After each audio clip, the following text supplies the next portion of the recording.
Entre les enfants et nous, un désir s'exprime souvent, celui d'accueillir un chiot à la maison. Mais comment faire cohabiter l'animal et vos chères têtes blondes en toute sérénité? C'est la question que se pose Emmanuelle, maman de 2 enfants et propriétaire d'un jeune Golden Retriever.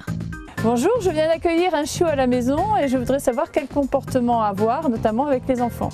Conseil malin, conseil canin. C'est une merveilleuse chance d'accueillir un chien chez soi quand il est petit chiot parce que petit chiot, c'est une pâte à modeler. Donc on va pouvoir, si on ne fait pas d'erreur, on va pouvoir en quelques semaines lui donner une structure qui va lui permettre d'apprendre à se comporter avec ses congénères, de se comporter avec l'homme, de se comporter avec des gens qu'il ne connaît pas forcément, de se comporter avec les enfants. On peut tout apprendre à un chiot, c'est très facile. On peut prendre pratiquement toutes les races si on sait qu'on a du temps à consacrer à son chiot pour son éducation et si on est conscient du fait que le chiot il a besoin d'un exercice mental et physique quotidien. Ça veut dire qu'on va lui consacrer plusieurs heures chaque jour et ce au moins jusqu'à ce qu'il ait 6-7 mois. Socialiser un chiot, ça veut dire lui permettre aussi quand même d'apprendre qu'il n'est pas le roi du monde. Donc il faut qu'il ait une structure sociale, il faut qu'il puisse de temps en temps accepter de rester seul, de temps en temps accepter l'interdit.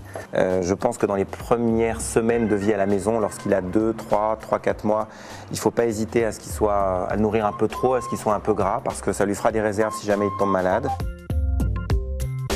Visiblement, ça se passe bien avec les enfants.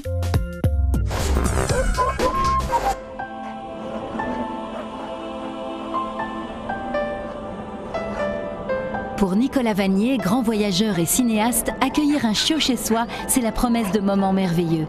Mais avant tout, il y a quelques règles à respecter. N'est-ce pas, Nicolas Vanier? Plus on caresse des chiots, moi je le dis toujours à des enfants, plus on caresse des chiots, mieux c'est. On peut passer des heures à les prendre, à les laisser dormir, qu'ils s'habituent à votre odeur, à votre voix. Tout ça est très très important. Maintenant, il faut faire attention aussi parce que les enfants, notamment les petits-enfants, ont l'impression parfois que c'est un jouet. Et puis apprendre aussi à ne pas tomber dans l'excitation excessive. Souvent des enfants tombent avec des chiots dans l'excitation excessive, en font des chiots qui vont peut-être demain devenir des chiens un peu surexcités.